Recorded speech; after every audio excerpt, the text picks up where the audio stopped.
Good afternoon, everybody, and welcome to another edition of Behind Fine Wine. I'm Warren Porter of irongate.wine, and my guest today is Mitch Callahan from Saucal. Awesome. Mitch, welcome. Thank you so much. I'm happy to be here. Yeah, pleasure. I think this is going to be a really interesting edition because we're typically guys who are really, really deep in wine, and Mitch is coming at it from a different angle. Saucal was the company that we brought on board to build this amazing e-commerce wine site that if you haven't tried it yet, hopefully you will, and buy lots of great wine from Irongate. But before we do that, the wine that we're going to have today is way too young. We shouldn't be having it, quite frankly, but I actually have too much 2012 Insignia, and everything else that I have is over at the storage facility next door. So this one I had on hand, and I thought, well, let's give it a try, and that way we know how much longer it's going to last. So this, Mitch, is a 2012 Joseph Phelps Insignia. Joseph Phelps Insignia got famous when it was Wine of the Year, I'm thinking in 1997. So it was Wine Spectator's Wine of the Year. And it's a tremendous wine. This will last a very long time. As I said, it's going to be really, really young.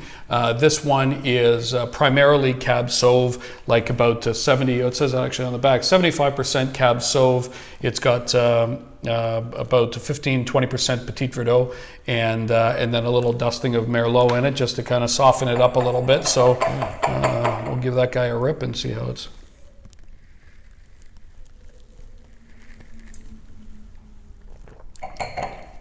I like you.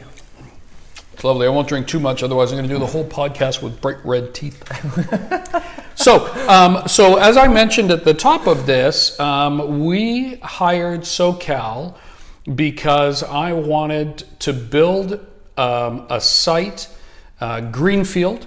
We were very fortunate that we didn't have all this legacy technology and inventory systems and all these things that we were coming in with.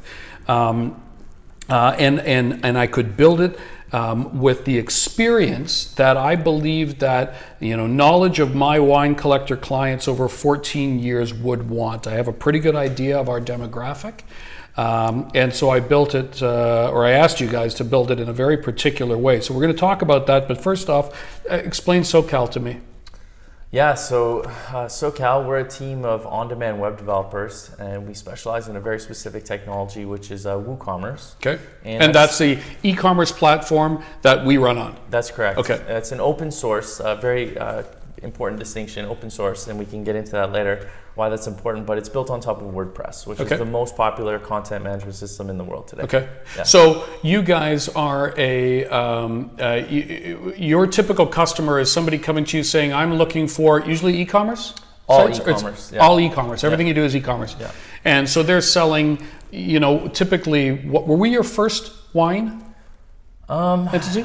I think we dabbled with some stuff, but not to this extent. So I think this was more of the biggest wine project for sure. Okay, yeah. And so what were some of the other type of products that you're used to doing and sites that you built? Oh man, they vary a lot. A lot of digital products with licensing, software, but even for physical products, sometimes you get something really small like suspension for a car. Yeah, that's not sexy, but. And like clothes, of course, that's a very popular one, but it spans a lot of verticals. I was going to make a joke about how suspension for a car could be sexy, but I'm not going to do that now. I was thinking that when we got the idea, see, Irongate would sell wholesale collections to retailers, and still do. Mm-hmm. We did that for many years. And when we came up with the concept of being a retailer ourselves, I don't know much about this stuff, so I'm thinking, well, I can just do this kind of thing on Spotify. On Shopify. Shopify, right. Not on Spotify at all. Yeah. So that shows how much I know. So I could do it on Shopify, and while you can, because it's a good platform for simple stuff, the kind of things that we wanted to do, it absolutely wasn't. So when we came to Mitch and his team, it was to say, look, one of the things that my clients don't like or want is getting these reams and reams and reams of lists that come from people We want the site to be very simple, to be very clean. And so those were some of the things that we put in place, or that we asked for from you. So you know, when we gave this to you, was this outside of your box, or what kind of stuff presented a bit of a challenge for you? Yeah, I mean, I remember when you guys came through, and you were very particular on the design. But that actually made our decision making a lot easier. So when you made up your mind like that, it's easy to kind of dictate the design direction. But where yours was a little unique was the level of personalization and customization, which I knew you were going to need. Because, you know, with wines, there's so many different types of varieties, where they come, when they were made, and then of course you have different types of wine, the grapes that they. And I guess that's true, right? I mean, for every like, this is a Marcus, and this is one of the ones we had on our last podcast, but it's Pinot Noir, it's Chardonnay, it's a whole bunch of different vintages.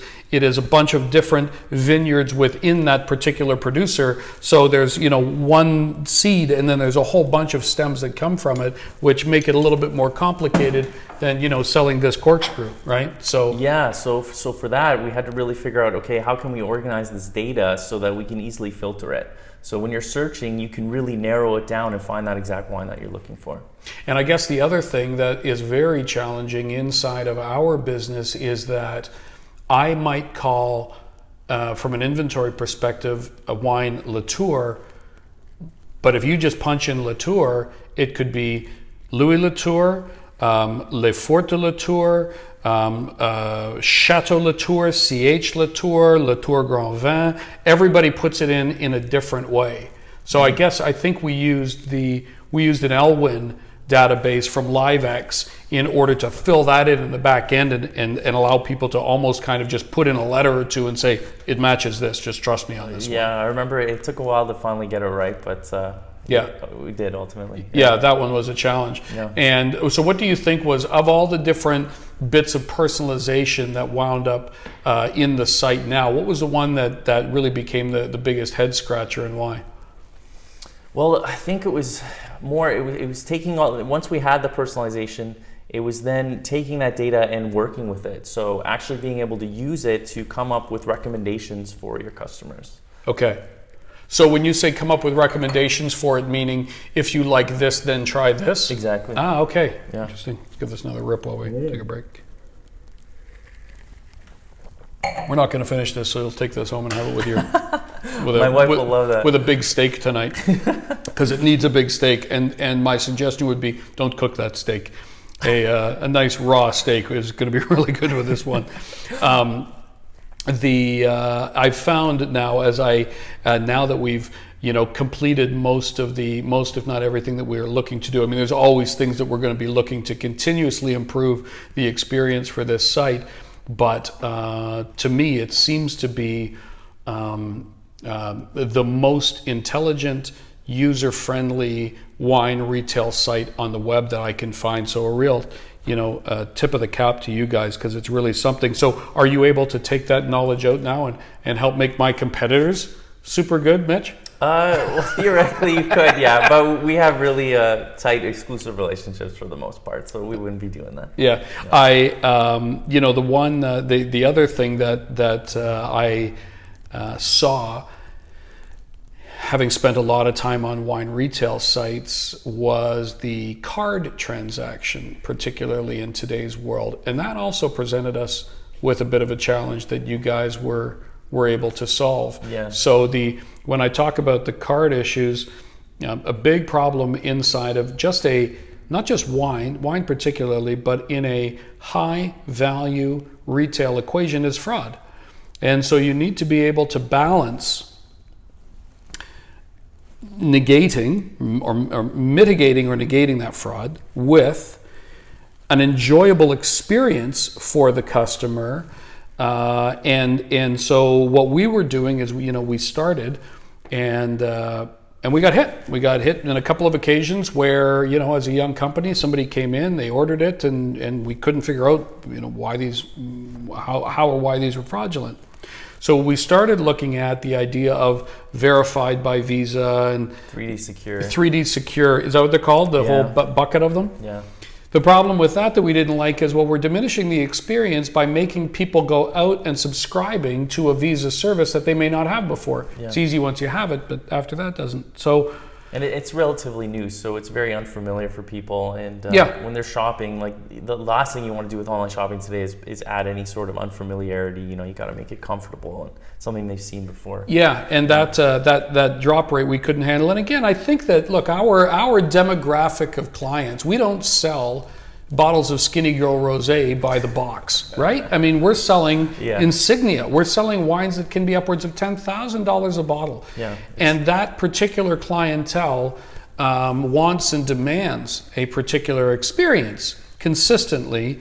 And so, you know, we would do things, we would like, you know, there's publicly available information. So I might call you and, you know, Mitch, you bought a $5,000 bottle of wine.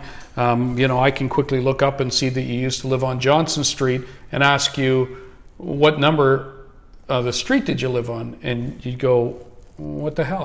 I don't want to tell you that. I mean, you know, and now we're starting to dig into a little bit of, so that was a real... Yeah, so to speak on that, like, especially because of the demographic you have, the experience has to be incredibly simple. Like, you've got to remove any, like, anything that can confuse them or make them get frustrated. And yeah, exactly that. Adding these security questions on top of an already online experience, like, it just didn't make sense. So we had to find a good solution that would help you prevent fraud, but also still be seamless. Yeah, and so we instituted a company called Bolt. That's right, Bolt.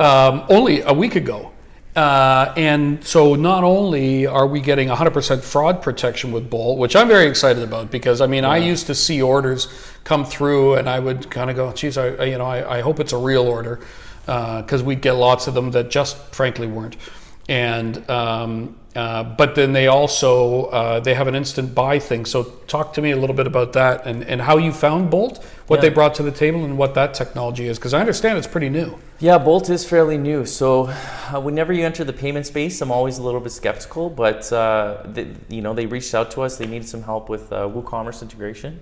And so I started getting to know their product a bit, and they have this guarantee, like no chargeback guarantee. And I was like, wow, like I know some merchants are gonna love that. And so I kind of got into the weeds a bit, and instead of like kind of asking you security questions, is this the street you lived on or whatever, they've got their own machine learning algorithms running in the background doing research on you. And they're gonna know once you start entering your data, you know, is this a worthwhile buyer or not? Yeah. And so using their own proprietary info, they can decide if they think there will be a chargeback or not, and they'll take that risk for you. Okay. And now again, which is in the given time that we're in, the one-click checkout patent from Amazon is now expired. How long of a patent was that Amazon held one-click buy for? Like 20, 25 years, wasn't it?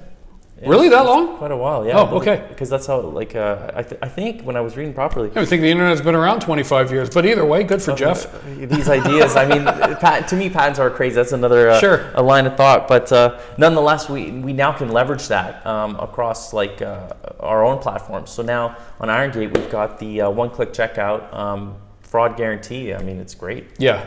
Yeah, that's really cool. I'm glad that we found them and I'm we are starting to reach out to customers and make sure that their experience of that is as seamless as they want. The early indication that we've had is it almost, I think we had at one point somebody said it was almost too easy. I didn't even know necessarily that it went through. That's great. So that's really great. So I'm really happy with it. But by the same token, we want to make sure that it's not too tough, because we would even have it with somebody like FedEx, where a person would say, well, just divert it to the FedEx office for me and I'll go pick it up. Don't take it to my house.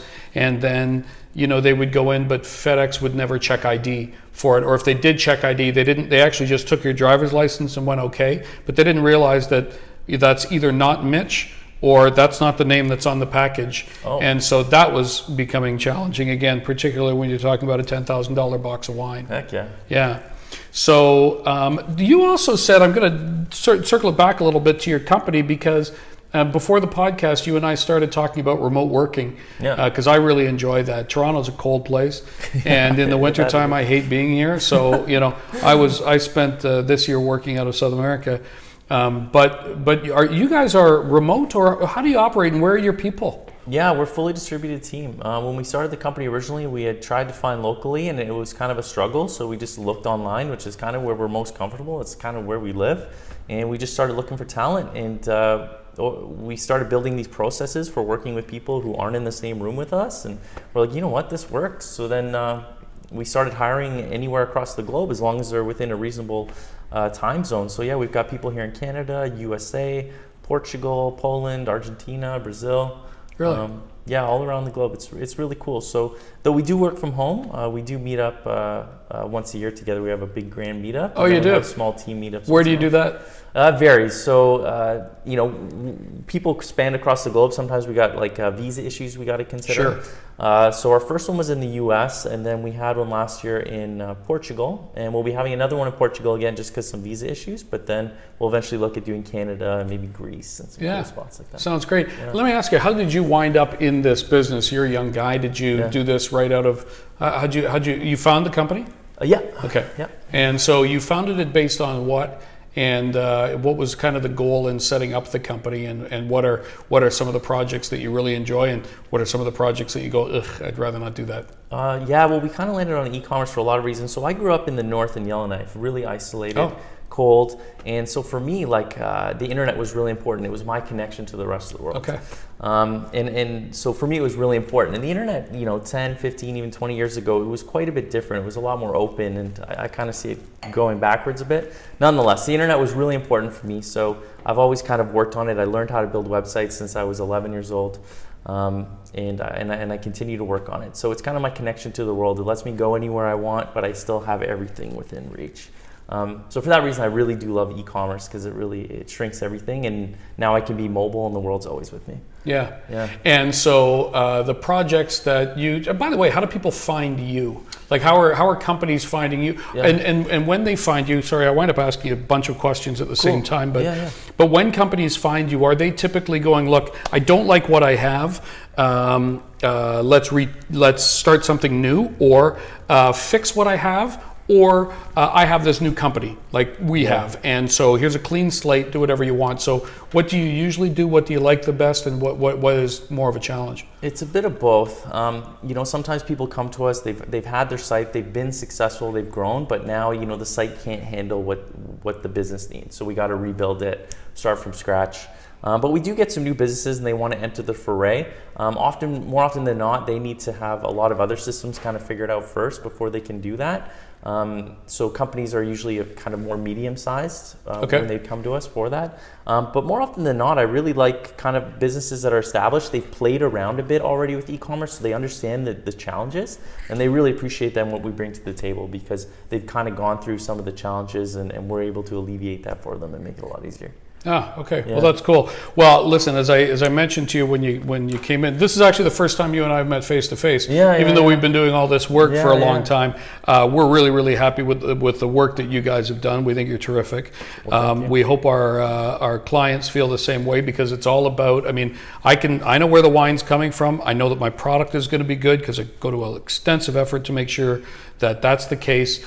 So our ability to convey that to a customer and give them a great experience, the site and the commerce platform, of course, is integral to that. So and we were fortunate, as I said, that we didn't have a whole bunch of baggage that we had to come, bringing into this, that you guys had to work around. So I think the clean slate helped a little bit, but what you've done is terrific, and looking forward to continuing to work with you as new technologies arise, and eventually somebody just has to look at a bottle of wine on a website and blink twice, and automatically it shows up by a drone in their cellar at section B15 within about 10 minutes. I think that's where we're going. I think we're going to be launching that next week. Well, I got to give kudos to you guys too, because some of the best customers, you came to the table, you knew exactly what you wanted, which is awesome, and you're always really part of the process, iterating, and you understand, some things will work, some things don't, but until you eventually get it right. Good. Well, that's Greg. That's not me. I just sit in the background, not know what I'm doing. So anyway, so we'll cut it off here so that we don't make too long of a podcast. But Mitch, thank you for coming. There's going to be a lot of extra wine that's left here for your dinner tonight. Beautiful. So thanks for hanging out with us today.